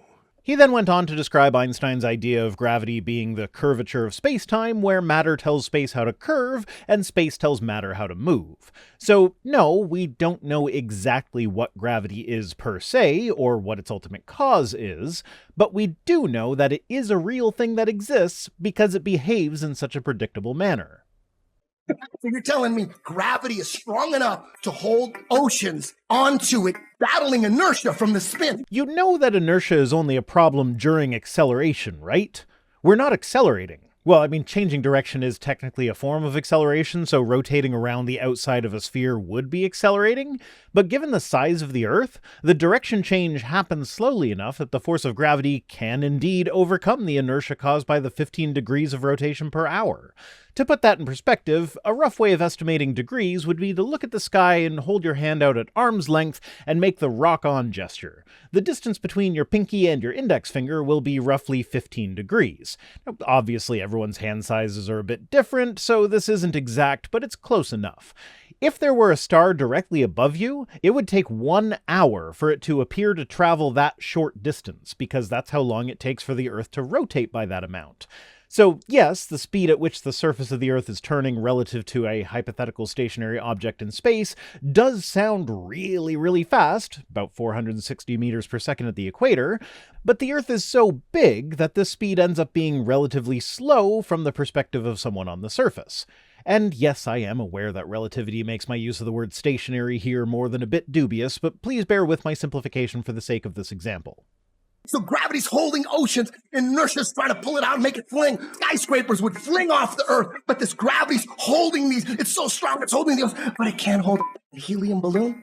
They actually kind of sort of figure out the balloon thing. Well, halfway figure out. We'll get to it. But yeah, change all your graphics to be representing a ball which turns at a rate of 15 degrees per hour rather than those ridiculously fast rates of turn, and then come back and tell me how that rate of rotation was enough to fling objects from its surface. Now, of course, the gravity of the Earth will likely overwhelm any forces that might cause the water to stick to your slowly rotating ball, but at least you'll see that it doesn't get flung off like you're picturing with the oceans of the Earth. Things that are less dense go up, things that are more dense go down. Has nothing to do with gravity. And there it is, the flat Earth explanation for gravity. Things that are less dense go up, things that are more dense go down. So tell me, how exactly do these things know which way is up and which way is down? Without gravity, which direction is up? The buoyant force is directly related to gravity. Essentially, in a fluid here being in the fluid dynamic sense rather than the state of matter sense, so air is a fluid for the purposes of buoyancy, but in a fluid, the pressure at a given depth is determined by the weight of all the fluid that is above that depth being pulled down by gravity. Buoyancy is when an object that is less dense than the fluid is pushed up by the mere fact of the pressure of the surrounding fluid. The fluid closes in around it, and in much the same way as squeezing one of those water wiggler snake toy things will cause it to shoot out of your hand, the squeezing of the less dense object in the fluid causes it to be pushed upward. This squeezing is literally caused by gravity, so there would be no upward push if there were no gravity. And also, I am oversimplifying to the point of error here. It's not so much density as displacement, which is basically a function of density, and it can be affected by shape, etc. So my point here is that there is no buoyancy without gravity, and there is no up or down without gravity. So buoyancy would not be able to make things go up or down. Where's gravity at with butterflies? You would think that if gravity's so strong it's holding skyscrapers down to it, we would be flat on the ground. No, that's not how it works. There isn't some force looking to throw everything off the face of the Earth that gravity has to overcome, and being able to overcome that force with skyscrapers means that it would squish us. And also, keep in mind that gravity pulls on everything equally. A feather and a bowling ball, when dropped in a vacuum, both accelerate at 9.8 meters per second squared, which actually serves to illustrate another problem with explaining gravity in terms of buoyancy. Even if everything you said was correct, why do things in vacuum chambers still fall down toward the Earth? Since there's nothing else in the chamber with it, shouldn't it be in the flat Earth equivalent of 0g? Long before the theory of gravity was a glimmer in Newton's imagination, the natural physics of density and buoyancy already perfectly explained why apples fall down. That's actually a good example of how people can use imperfectly understood science to still model how the world works with the hopes of improving the model with better understanding in the future. Archimedes figured out buoyancy, and that was most definitely a long time before Newton developed his theory of gravity, and as I said, buoyancy relies on gravity to work. So how did he figure it out? Well, Archimedes knew that objects have weight, and Archimedes' principle is all about weight. The strength of the buoyant force acting upon an object is equal to the weight of the fluid that the object displaces. So Archimedes was answering a different question than Newton. He wasn't asking why objects have weight, he was asking why some objects float in water and others sink. You don't need to know that gravity is the reason behind why objects have weight, you just need to be able to measure their weight. Then fast forward about 1800 years and we get Galileo dropping things off the Tower of Pisa and discovering that objects of different weight fall at the same rate, something that is definitely not true of buoyancy. And then fast forward another century or so and we get Newton doing thought experiments with apples falling straight down and comparing that to cannonballs flying in an arc across the sky, resulting in his formulation of a theory of gravity. Objects fall or rise based on their relative density to the medium surrounding them. If that were the case, then they would not all accelerate downward at 9.8 meters per second squared regardless of their density. A solid steel ball the same size and texture of a golf ball would fall faster than an actual golf ball if buoyancy were the reason for the fall. And you can test this for yourself by dropping two such objects into water and watching as the more dense one sinks faster than the less dense one. Apples fall because they are denser than the air, while helium balloons rise because they are lighter. No gravity necessary. Well, I mean, you kinda let it slip at the end there. Apples fall because they are more dense, while helium balloons rise because they are lighter. Now, how can something be lighter than something else without a force pulling down on them to give them weight in the first place? This is why raindrops fall down through the air and air bubbles rise up through water. Everything seeks its relative density and rises or falls until settling accordingly. I still want to know why up is up and down is down in this model. It makes zero sense with no gravity. The natural physics of density and buoyancy was understood and agreed upon for centuries before they changed our textbooks and started NASA. Yep, that's right. Everyone agreed on buoyancy and density as the cause of what we call gravity today, right up until NASA started around the time that Newton developed his theory of gravity. NASA's been around since the 1700s? Oh, what else was that? Science textbooks weren't even a thing until the 19th century? Something's not quite adding up here. All our space information is coming from NASA. Werner von Braun was the director of all 6 moon missions, and he's a... Is that not a comic book? Okay, they bleeped it, and then my noise removal software that I've used to get rid of their obnoxious background music muddied it a bit so it's hard to hear, but he's going full Godwin here. Von Braun was a Nazi, and he was in charge of a lot of stuff at NASA for the moon missions, therefore the Earth is flat and the moon missions were a hoax. Like, say what you will about Operation Paperclip, which was when the US poached a bunch of Nazi scientists, engineers, and technicians at the end of World War II, but your opinion of this decision has no bearing on whether or not the Earth is round, if we went to the moon, if the ISS is currently in orbit, etc., etc., etc. Also, for the record, yes, I did run it through noise removal software, and that is why their voice sounds weird at some times, but surprisingly, they're actually easier to understand in this version than when the music is there. It's wild. Come from this big bang and fluffy puffy pixie fairy dust and unicorn farts, and all of a sudden consciousness just came out of that. No, it was designed. It's not an accident. I just can't with these Chirons. Oh my god. For those keeping track, we've now seen a tattooer, a master of Brazilian Jiu-Jitsu, well, the creator of Brazilian Jiu-Jitsu, I guess, and now we've got a musician slash astrotheologist. Like, what the fuck even is an astrotheologist? How does one engage in the study of astrotheology? This sounds like something out of the Golden Compass. Or maybe Discworld. Did these guys read a bunch of Terry Pratchett and manage to miss out on the fact that it was fiction? That would explain a lot here. Everything according to the bogus Darwinian theory of evolution. Well, someone got body slammed by the Kent Hovind School of Creationism. Darwinian evolution has nothing to do with the Big Bang, the origin of the solar system, or abiogenesis. Like, at all. All of it points to a godless, atheist, demonic, demon-crat lie. Is it atheist or demonic? I feel like those two are mutually exclusive. I mean, I guess there's probably a handful of people out there who believe in demons without believing in God, but I don't think that's a very common position. NASA is a corporation, and they are the same people who run Disney. Of course, NASA runs Disney. Come on, man, have you not been paying attention? If anyone runs anyone, it's the other way around. Disney owns NASA. Disney owns all. All hail our mousy overlords. In fact, they are very, very similar because what they do is they entertain people. They're not teaching people. NASA employs a lot more scientists, researchers, engineers, etc. than Disney does, and far fewer actors. So I don't really think they're the same. I mean, as you pointed out earlier in this video, the quote-unquote actors who supposedly went to the moon were really bad at acting. In fact, my brother actually works for a company that makes satellite parts. Now, I don't know which space agency or company the satellites are for, but there is a non-zero chance that it's NASA. So no matter what, in a flat Earth world, it would have to be someone who fakes their stuff that my brother works for. So is my brother's job fake? Are they paying him to keep quiet about it as well? This list just keeps getting bigger and bigger. Turns out my brother's an actor and I had no idea. They don't want people to know the truth about the cosmos. They're entertaining them with CGI images. How'd they get the CGI onto my telescope?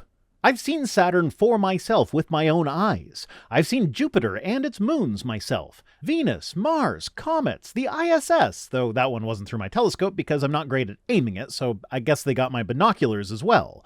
And I don't even have a great telescope. If you Google the model for my telescope, you'll find advertisements for it claiming that it's the best thing ever, reviews on the sales websites talking about how awesome it is, and then professional reviewers pointing out that it's actually one of the worst consumer-grade telescopes you can get. Probably the reason for this mixture is that it's very small for what it can accomplish, and it's a lot better than those like $50 kids telescopes. So if you grew up with one of those pieces of garbage, then moving up to this one is a massive improvement. But serious amateur astronomers avoid it like the plague. Anyway, I'm off topic. My point is that it doesn't take state-of-the-art equipment to see this stuff for yourself. Every image you see, image, not photo, every single one of them, all of those are computer-generated image. Well, if you don't trust the images that you find, why don't you just buy a decent telescope and take some photos for yourself? It's not hard to do. They are not photos. Everyone you see on Google is a CGI image. It is not a photo. Just gonna take a guess here, but maybe if you worked on using better search terms, you'd find actual photos? It's hard to read, but they search for planets from outer space. I'm not sure where else a planet would be from, so I assume that this is them wanting the perspective of the photo to be from outer space, which is a weird caveat given that you can see planets for yourself from Earth, but let's just roll with it. So you want photos? Well, how about we try adding the keyword photo to the search and see what comes up? Well, if we search for photos of Pluto, the first pictures that come up are photos of Pluto taken by New Horizons. How about photos of Saturn? Well, the first thing that comes up for that are a bunch of photos from Saturn, usually from Cassini, because it spent so long in orbit just sending back pictures from pretty much any angle you could want. There's also a pretty nifty picture that Hubble got of Saturn back in 2020. If what you guys have said earlier in the video is any indication, you trust Hubble more than you trust other satellites, so that should be some evidence for you right there. And you can keep doing this for whatever planet you want. Also worth mentioning is that we do live in a time when the vast majority of pictures taken are taken digitally, and so the distinction between the words image and photo are largely meaningless by now. Your mind has been indoctrinated, it has been brainwashed, and you've been duped, and you still believe in Santa Claus and the upside-down spinning Santa ball, which the Jesuits invented in 1542. Oh yes, of course. The Jesuits invented the Santa Ball testicular Earth model in 1542. That's why Plato was teaching a globe Earth almost 1,000 years earlier. And that's just the earliest good records we have for someone teaching a globe Earth. There is evidence that Pythagoras or Parmenides were teaching a Santa Ball testicular Earth before that, with Parmenides having the stronger claim, but Pythagoras having the better name recognition because of the whole triangle thing. So, how were these ancient Greek guys teaching a thing that wasn't invented until 1542? Did someone invent and then forget about time travel, and that's how this gets resolved? Because, I mean, you guys are aware of the ancient Greeks. You mentioned them earlier in this video.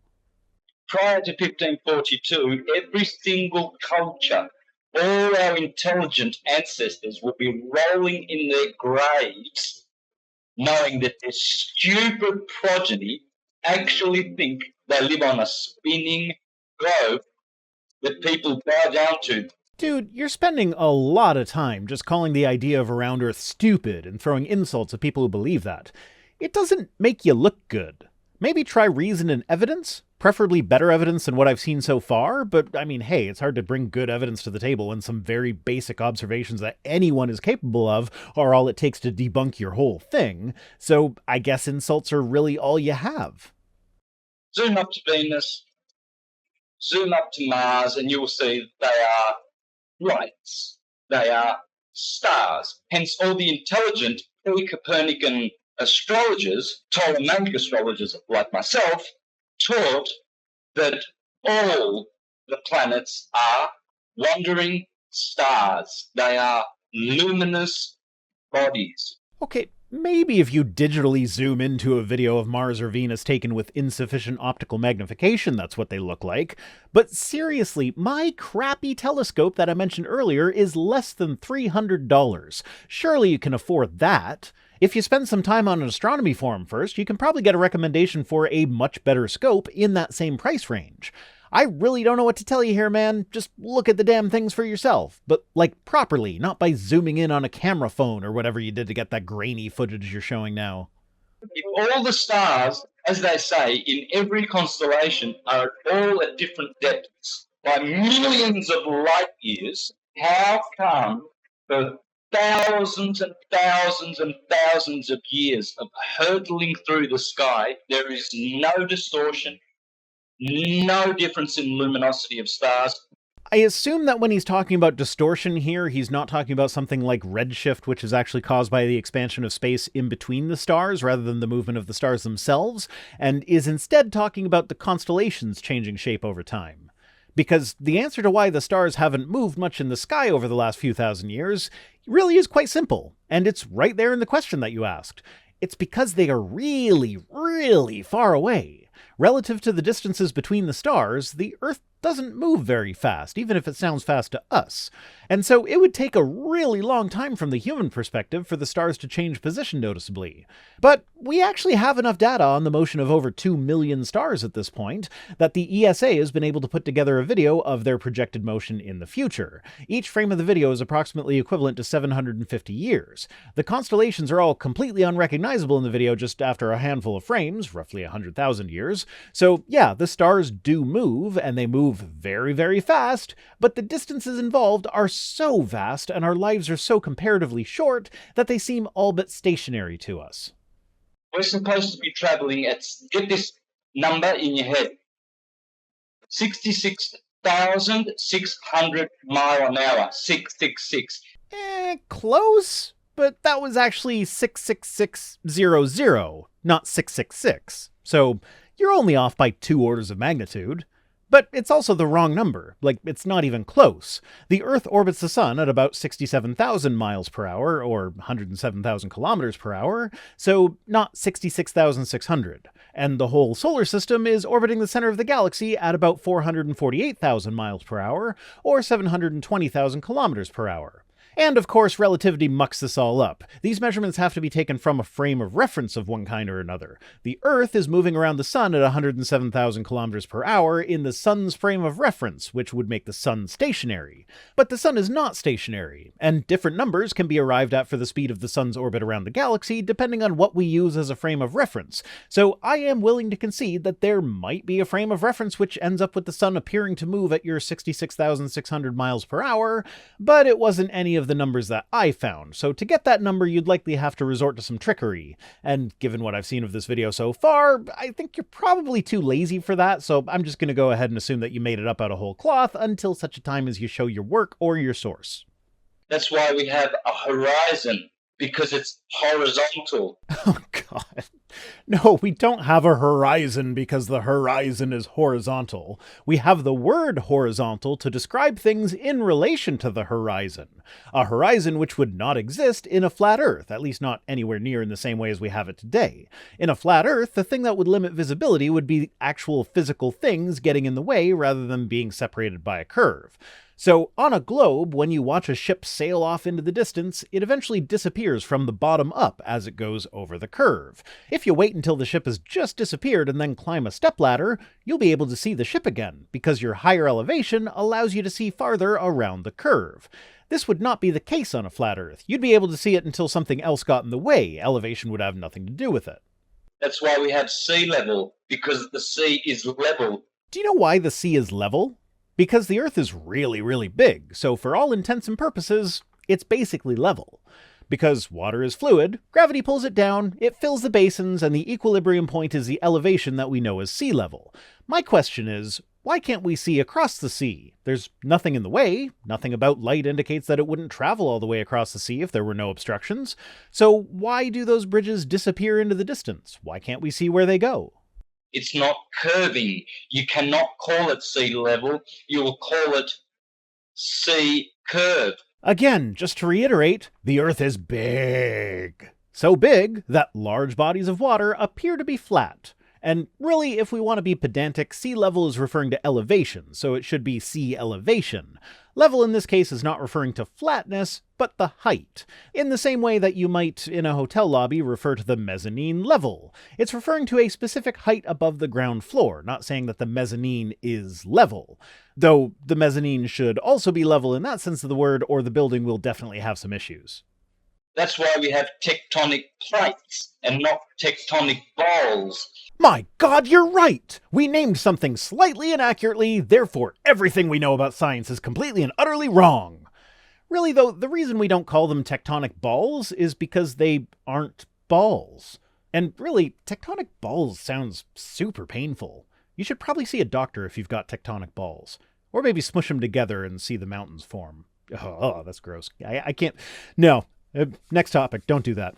So the tectonic plates, if you look at the geometry of the entire plate as a whole, are roughly convex. They are wrapped around the outside of the Earth.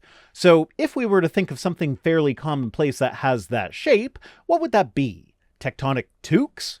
Tectonic beer bellies? Tectonic blanket with a cat under it? I can't really think of much that has that sort of shape that would work for a name. Oh, wait a minute. I just thought of something. How about plate armor? You know, that armor that is made of steel plates that are contoured to fit around the softer shape of the body underneath and overlap each other and are a really good analogy for tectonic plates? So maybe tectonic plates would work as a name. At any rate, this is simply arguing from terminology. There are plenty of things out there with weird names that don't actually reflect reality. This would be akin to arguing that the existence of a species of newt known as the Klingon newt is evidence for the existence of actual Klingons from Star Trek. Or, to use a more apt comparison, it would be the same as if I were to claim that the fact that the atmosphere is called the atmosphere rather than the atmo-flat is evidence for the sphericity of the Earth, which would be ridiculous. And to all those astrologers out there who think they are astrologers... Do you mean astronomers? Because all it takes to be an astrologer is a penchant for writing vaguely worded statements that have the appearance of specificity, but are actually so general as to apply to most people to at least some degree. Such statements are known as Barnum statements, and basically every horoscope is made up completely of these types of statements. Things like, disciplined and self-controlled outside, you tend to be worrisome and insecure inside. That's the kind of thing that if you aren't already aware that pretty much everybody feels that way, it will feel super specific to you. But yeah, I wouldn't exactly expect an astrotheologist to know the difference between an astrologer and an astronomer. Teaching heliocentrism, like Laura Eisenhower, the granddaughter of her grandfather. Yup, she sure was the granddaughter of her grandfather. I'll let you in on a little secret here. I am actually the grandson of my grandmother. Shocking, I know. Also, I know it's easy enough to misspeak, so I'm willing to overlook it, but just for clarity, her great-grandfather was Dwight Eisenhower, not her grandfather. The President of the US. Okay, I cut in there and was being a bit cheeky because of how he phrased it, but did he really just name Laura Eisenhower but forget which president she is the great-granddaughter of? Like, even if you forget his first name is Dwight, you can get away with just saying President Eisenhower. We'll know who you're talking about. But also, Laura Eisenhower is, to quote her website, a global alchemist, researcher, and medical and intuitive astrologist. Learn the Oxford comma. That's a messy sentence right there. So I guess he really was talking about astrologers and not astronomers earlier, so my bad. Did I just stumble into a bad guy fight? Because I will happily just sit back and eat some popcorn while watching the flat earthers duke it out with the global alchemist astrologers. Also, read the rest of Laura's bio sometime. It's a trip. Never have I read so much which contains so little actual information. So she's a good astrologer, I guess. But yeah, I'm gonna go ahead and just skip the bit where he uses his bullshit to argue against someone else's bullshit. I will just say, though, that his issue with astrology seems to be that they never factor the movement of the Earth into their calculations, and as bullshit as astrology is, I will point out that the zodiac are the constellations that are in the path of the ecliptic. That is, they are lined up with the Earth's orbit around the sun. As such, they are only visible during certain times of the year, as the night sky of the Earth will be pointing in different directions. The existence of the constellations that astrologers use is a direct result of the Earth moving around the sun, so whatever else you can say about astrology, you can't say that they ignore the motion of the Earth. Also, fun fact, but there are 13 ecliptic constellations, but the zodiac only uses 12. Do you know why? It's because the stars were in different positions when the zodiac was first described, and the 13th constellation did not exist as we see it today. So the astrologers lose because they can't adapt to new constellations as they appear, as that would mess with their established system, and the flat earthers lose because they refuse to admit that the Earth or the stars move in the first place. Speaking of horizons, some guy, he filmed a mountain. Some guy. Nice. That's always the best source for highly accurate scientific information. Some guy. He was flying over Texas, and he used his camera to film a mountain. This mountain was supposed to be hidden by 35 miles of curvature. What was his elevation when he filmed it? You need to know that in order to calculate the distance that the horizon would be at. What was his exact location? Did the video include geolocation data?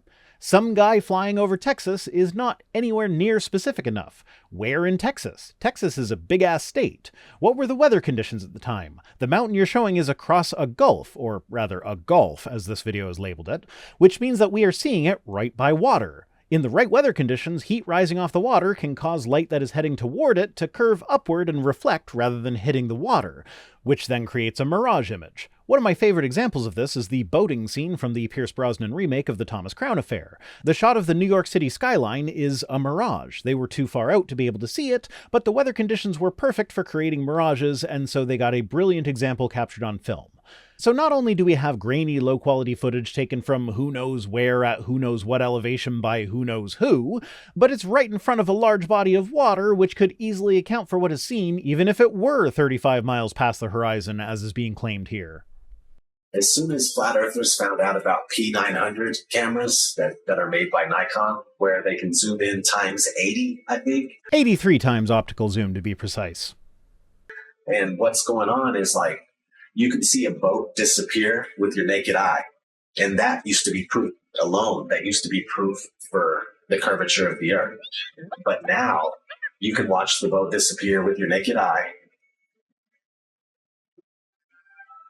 And then you could pull up this camera and you could zoom in on the boat that you just watched disappear. And you could bring it right back into full view, perfectly visible. I like that the video they have for that doesn't actually show that happening. It just zooms in on a boat that is far away. But also, I find it fascinating that these flat earthers are willing to drop at least $700 for a used P900, but they aren't willing to invest a similar amount of money into things like telescopes that have been around for ages. Hell, if you want to cheap out, this $100 telescope here that is undoubtedly a piece of garbage will get you about 90 times zoom with a 3mm eyepiece. The P900 was not the first piece of equipment to ever achieve these types of magnification. They just had some pretty good marketing. It's not even a great camera. When you buy it, you're mostly paying for the gimmick of the super zoom, which most people will not realistically be using regularly. There's flat earth proofs coming out all the time, every other day, it's just a matter of if you can find it or not, if it's going to surface in the right areas where people can share it. Well, if there really are so many such proofs, then you'd think they could have chosen to go with some of their good ones for this video, right? Like, if I were putting together an hour-long video attempting to prove a point, I would make my point with the very best evidence that I had access to. If the person who made this video has a similar thought process, then that means that this is the best he's got. And that's not saying much. Well, this is where I'll leave it for today. I'll take a break from this one for next week, and then I'll finish it off in one more video, and probably won't touch Flat Earth again, at least for a little while. Today's comment of the day comes to us from Kaiser94, who says, "The cameras mean nothing for two reasons. One, the moon landings could be faked by technology of the time. Anyone knows that the US and NASA were desperate to get any kind of victory against the Russians. And two, there is something called the Wells Belt, that ever since the moon landing, no other country's spaceship has done in high orbit, maybe because they would know that they would fry by the radiation." Well, Kaiser, I would dispute the ability to fake the moon landing as well as they apparently did in 1969. I've seen movies from that era. The special effects can be impressive for what they were, but they are completely obviously fake, especially by today's standards. So you're going to need to do better than a handful of lens flares that are claimed to be reflections from the wires and whatnot in order to debunk the footage from the moon. And by the Wells Belt, I assume you mean the Van Allen radiation belts? Those names aren't exactly close, but I can't find anything astronomical with the name Wells Belt. But the Van Allen belts are perfectly real, and we knew about them before Apollo. That's actually how the astronauts survived. The missions were timed and courses plotted in such a way as to minimize the astronauts' exposure to the radiation. And radiation exposure is actually what will likely be the limiting factor in any future Mars missions. The two options that we have to protect against radiation are to move very, very quickly to minimize exposure, as they did with the Apollo missions, or to have an adequately shielded craft. Now, the problem with shielding, though, is that it's kind of an all-or-nothing scenario. If the shielding isn't perfect, then any radiation that slips through will be trapped inside, reflecting over and over again, potentially making the exposure worse than if there were just no shielding. But manned moon missions are planned in the not-too-distant future. Artemis is currently aiming for 2025, if I'm not mistaken, but I wouldn't be surprised if that got pushed back a few years. But it's not like we haven't sent people because it's impossible, it's just massively impractical in most cases. Thanks for watching. Special thanks as always to my patrons, iOS Tilt Bill Gamer, Clench Eastwood, Lynn Dobbs, Mark McManus, Mark Hetcham, and all the rest, who are the zoom lens to the P900 that is my channel. If you'd like to be less powerful than a child's discount telescope, you can join us on Patreon for as little as $1 per week over at patreon.com/ViceRhino. If you feel so inclined, you can also support the channel through direct donation or my Amazon wishlist. Links to social media, all the ways to support the channel, and to my other projects can be found at links.vicerhino.com. If for whatever reason you want to send me stuff, my P.O. Box address is in the description. See you next time!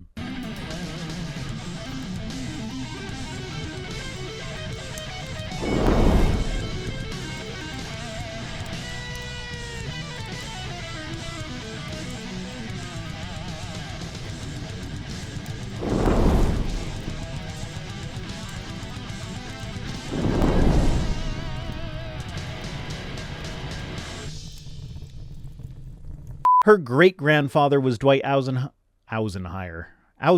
Who is Dwight Eisenhower? I mean, the fantasy gas ball model has made testicle predictions. Big gas ball, testicle, same thing.